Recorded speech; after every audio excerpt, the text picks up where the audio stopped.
અમદાવાદથી 16મી મેથી 12 દિવસીય અખંડ સનાતની સંકલ્પ યાત્રાનું આયોજન કરવામાં આવ્યું છે। આ યાત્રા Shri Mamadev education and charitable trust અને જગતગુરુ સ્વામી વીરભદ્રાનંદ ગિરી મહારાજના દિવ્ય સંકલ્પ હેઠળ યોજાશે। યાત્રા સનાતન ધર્મ અને આધ્યાત્મિક જાગૃતિના સંદેશ સાથે ભારતના પવિત્ર તીર્થ સ્થળોની મુલાકાત કરશે, જે બાવળાથી પ્રારંભ થઈ બિંદુ સરોવર, અંબાજી, પુષ્કર, જયપુર, દિલ્હી, હરિદ્વાર, ઋષિકેશ, જાગેશ્વર ધામ, કાલી માતા મંદિર, આદि कैलाश, ओम पर्वत, अयोध्या અને કાશી વિશ્વનાથ સહિત ભારતના પવિત્ર તીર્થ સ્થળોની યાત્રા કરશે। યાત્રા દરમિયાન વિવિધ પવિત્ર સ્થળોના જળનું સંકલન કરી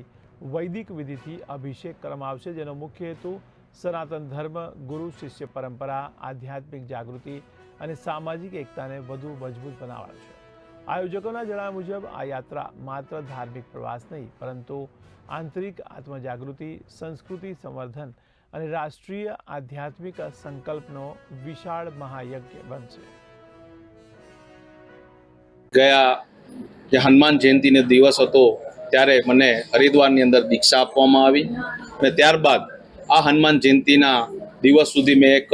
પારદર્શકતા હેતુથી કોઈ પણ મીડિયા સામું કે કોઈ પણ ચેનલ સામું રજૂઆત મારી કોઈ કરી નહોતી, પણ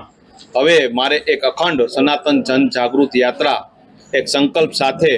આજે ગુજરાતની અંદર અમદાવાદથી એક બાવળા જે સ્થાન છે, મારું જ્યાં આશ્રમ છે, ત્યાંથી શરૂઆત કરી અને ઓમ પર્વત સુધી મારે આ યાત્રા લઈ જવાની છે। ઓમ પર્વત પર ત્યાં સુધી જતા રસ્તામાં આવતા તમામ સરોવરો, નદીઓ, પવિત્ર પુણ્યશાળી જે તપસ્વી લોકોના સ્થાન છે, કોઈ મંદિરો છે જે પવિત્ર છે, ત્યાં તમામ જગ્યાએ દર્શન કરી, પૂજાપાઠ કરી અને જળ લઈ, પવિત્ર જળ લઈ ત્યારબાદ અમે જાસુ પાર્વતી સરોવર જે આદि कैलाश પર્વત પાસે છે, ત્યાં પૂજા પાઠ તપ સાધના કરી અને ત્યાંથી જળ લઈ અને ત્યારબાદ વળી અને ફરીથી પાછા જ્યારે અમદાવાદ બાવળા સ્થાને આવશું